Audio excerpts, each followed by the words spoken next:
नमः शिवाय।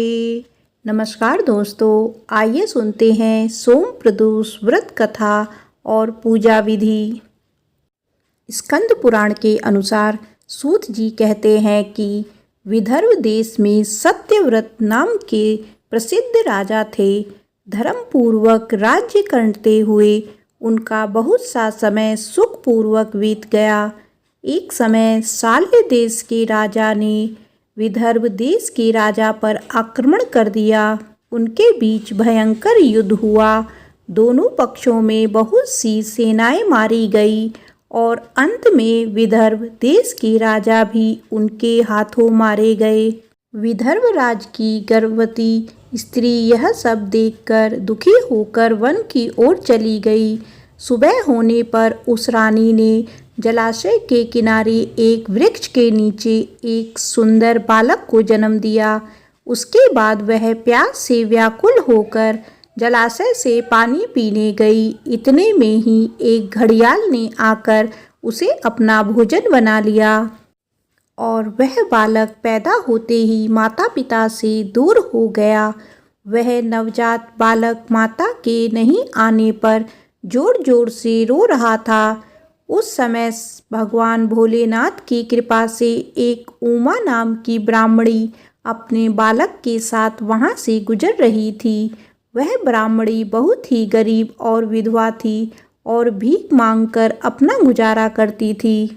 उस नवजात शिशु को, जिसकी अभी नाल भी नहीं कटी थी, देखकर उसे बहुत दया आई और वह मन ही मन उस बालक के बारे में सोचती रही।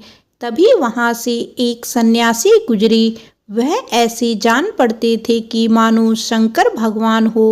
उस सन्यासी ने उसे ब्राह्मणी से कहा कि तुम इस बालक की रक्षा और पालन पोषण करो, इससे तुम्हें परम कल्याण की प्राप्ति होगी। इतना कहकर वह सन्यासी वहां से चले गए। उनके जाने के बाद ब्राह्मणी उस बालक को लेकर अपने घर की ओर चली गई।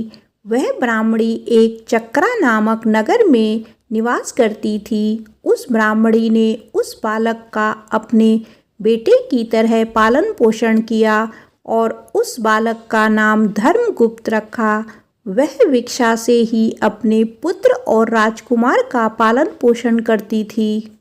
एक दिन वह ब्राह्मणी भिक्षा मांगते हुए उन दोनों बालकों के साथ देव मंदिर चली गई और इस समय वहां पर शार्दूल मुनि पधारे हुए थे। ब्राह्मणी ने शार्दूल मुनि से प्रणाम किया और पूछा, हे मुनि, इस बालक को मैं एक सन्यासी के कहने पर घर ले आई हूँ, लेकिन अभी तक मुझे इसके कुल का पता नहीं चला।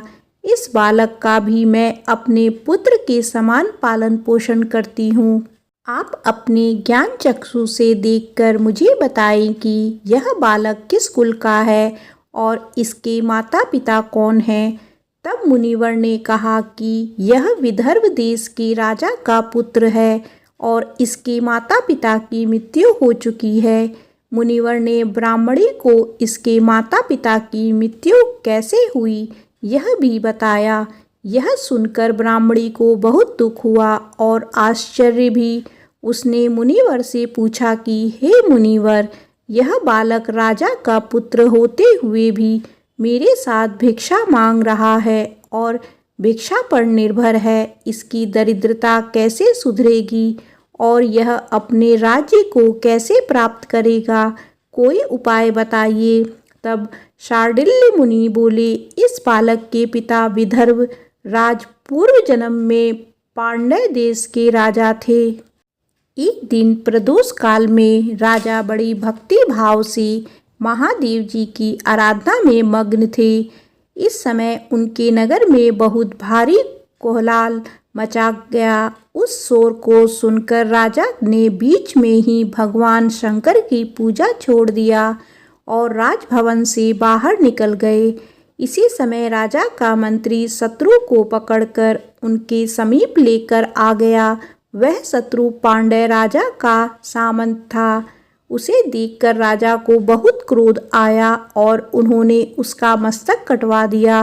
शिव पूजा को छोड़कर नियम को पूरा करे बगैर उन्होंने रात में भोजन भी कर लिया।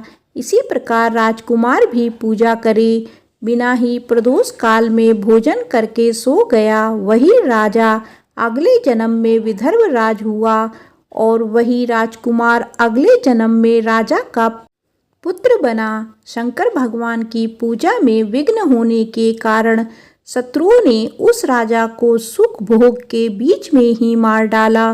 पूर्व जन्म में जो उसका पुत्र था, इस जन्म में भी वही उसका पुत्र है। भगवान शंकर की पूजा का उल्लंघन करने के कारण वह इस जन्म में दरिद्रता को प्राप्त हुआ है। इसकी माता ने पूर्व जन्म में छल करके अपनी सौत को मार डाला था, इसीलिए वह भी मृत्यु को प्राप्त हुई। हे ब्राह्मणी, तुम्हारा पुत्र पूर्व जन्म में ब्राह्मण था और इसने पूरा जीवन दान ही दिया था और यज्ञ आदि सत्कर्म नहीं करे थे, इसीलिए यह भी दरिद्रता को प्राप्त हुआ है। इसका निवारण यह है कि यदि यह दोनों बालक प्रदोष काल में भगवान भोलेनाथ की पूजा अर्चना करते हैं और व्रत के नियमों का पालन करते हैं तो साल भर में ही इनकी दरिद्रता समाप्त हो जाएगी और राज सुख मिलेगा। इसके बाद ब्राह्मणी दोनों बालकों को लेकर अपने घर चली गई। 4 महीने बाद एक दिन ब्राह्मणी का पुत्र नदी में स्नान करने गया। वहां उसे धन से भरा हुआ एक मटका मिला। वह उसे अपनी माता के समक्ष ले गया, जिसे देखकर माता बड़ी प्रसन्न हुई और उसने दोनों बालकों को धन को आधा आधा बांट लेने को कहा, परंतु धर्मगुप्त ने वह धन लेने से इनकार कर दिया और कहा कि प्रत्येक व्यक्ति अपने कर्म और भाग्य का फल भोगता है। इस प्रकार पूजा करते हुए दोनों बालकों का 1 वर्ष पूरा हो गया। एक दिन दोनों बालक वन में भ्रमण करते गए। चलते चलते वह काफ़ी आगे आ चुके थे। अचानक उन्होंने कुछ गंधर्व कन्याओं को वहां खेलते हुए देखा। ब्राह्मणी के पुत्र ने धर्मगुप्त को आगे जाने से मना किया और कहा कि यह गंधर्व कन्याएं हैं, यह किसी को भी अपनी ओर आकर्षित कर सकती हैं। लेकिन धर्मगुप्त निडर होकर आगे बढ़ता रहा। जब मुख्य गंधर्व कन्या ने राजकुमार को देखा तो वह आकर्षित हो गई और वह राजकुमार से बातचीत करने लगी। तब राजकुमार ने उसे बताया कि वह विदर्भ देश के राजा का पुत्र है। मेरे माता पिता अभी संसार में नहीं हैं और शत्रुओं ने मेरे राज्य पर कब्जा कर लिया है।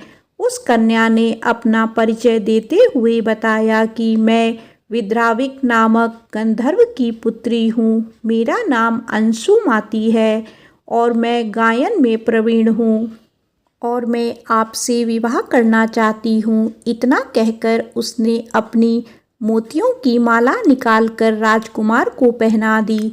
तब उस राजकुमार ने पूछा कि तुम राजपाट गवाए हुए राजकुमार के साथ कैसे रह पाओगी और अपने माता पिता की अनुमति के बिना तुम मेरे साथ कैसे आ सकती हो। तब अंशुमती ने कहा कि अब चाहे जो भी हो मैं तुमसे ही विवाह करूंगी। तुम 2 दिन के बाद मुझे आकर यहाँ पर मिलना। इतना कहकर वह कन्या वहाँ से चली गई। धर्मगुप्त ने वापस आकर ब्राह्मणी और उसके पुत्र को सारी बात बताई। वह दोनों बहुत खुश हुए। 2 दिन पश्चात राजकुमार पुनः उस वन में गया। उसने देखा कि अंशुमती वहाँ पर अपने पिता के साथ उसकी प्रतीक्षा कर रही है। तब गंधर्वराज ने राजकुमार से कहा कि वह शिवपुरी गया था। वहाँ भगवान भोलेनाथ और माता पार्वती उसे बुलाकर कहा कि धर्मगुप्त नाम का राजकुमार राज्य से विहीन होकर भटक रहा है। जाओ और उसका राज्य उसे प्राप्त करने में उसकी सहायता करो। मैं उनकी आज्ञा से अपनी पुत्री का हाथ तुम्हारे हाथ में दे रहा हूँ और तुम्हारा राज्य पुनः प्राप्त करने में मैं तुम्हारी सहायता करूँगा और गंधर्वराज ने राजकुमार के साथ अपनी पुत्री का विवाह कर दिया और राजकुमार को अपनी पूरी सेना दे दी। सेना की सहायता से उसने अपने शत्रुओं को समाप्त कर दिया और अपने पिता का राजपाट प्राप्त कर लिया और राजा बन गया। उसने अपने बुरे वक्त में पालने वाली ब्राह्मणी को राजमाता का दर्जा दिया और शुचिव्रत को अपना भाई माना। इस प्रकार नियमित रूप से प्रदोष व्रत करने से ब्राह्मणी और उसके पुत्र शुचिव्रत और धर्मगुप्त को धन धान्य व सुख संपत्ति प्राप्त हुई। सूत जी कहते हैं कि मनुष्य प्रदोष व्रत को सुनता है और पढ़ता है, उसे 100 जन्मों तक कभी दरिद्रता नहीं होती है और अंत में वह भगवान भोलेनाथ के परम धाम को प्राप्त होता है। आइए सुनते हैं सोम प्रदोष व्रत की पूजा विधि। प्रदोष व्रत के दिन स्नान करके भगवान भोलेनाथ को बेलपत्र, गंगा जल, अक्षत, धूप, दीप आदि चढ़ाकर उनकी पूजा करें।